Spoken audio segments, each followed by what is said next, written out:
টাটকা চিংড়ি মাছ ভালো করে ধুয়ে ফ্রিজে 1 ঘন্টা রেখে বের করে আমি খোসাটা ছাড়িয়ে নিচ্ছি।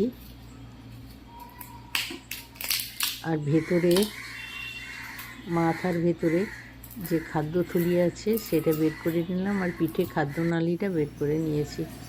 এবার নুন হলুদ মাখিয়ে ম্যারিনেট করতে দিচ্ছি। এটা ভালো করে মাখিয়ে নিচ্ছি, নুন হলুদটা যাতে পুরো মাছের মধ্যে ভালো করে মিশে যায়। এই যে এখান থেকে খাদ্যনালীটা বের করেছি আর এখানে খাদ্য থলেটা বের করেছি মাথা থেকে। এবার এটা ভালো করে নুন হলুদটা মাখিয়ে কিছুক্ষণ রেখে দিলাম। এবার সর্ষের তেলের মধ্যে মাছগুলো সব ভাজতে দিয়ে দিলাম।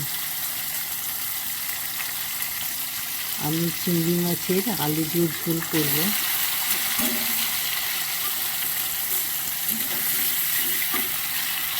ভালো করে ভেজে নিচ্ছি।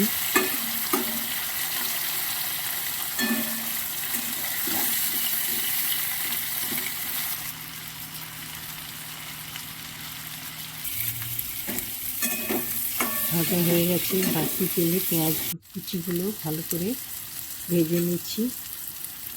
তেজপাতা, পেঁয়াজ কুচি, কাঁচা লঙ্কা, হলুদ,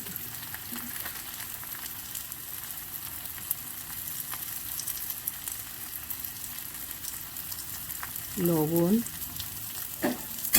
দিয়ে ভালো করে এটা কষে নিচ্ছি।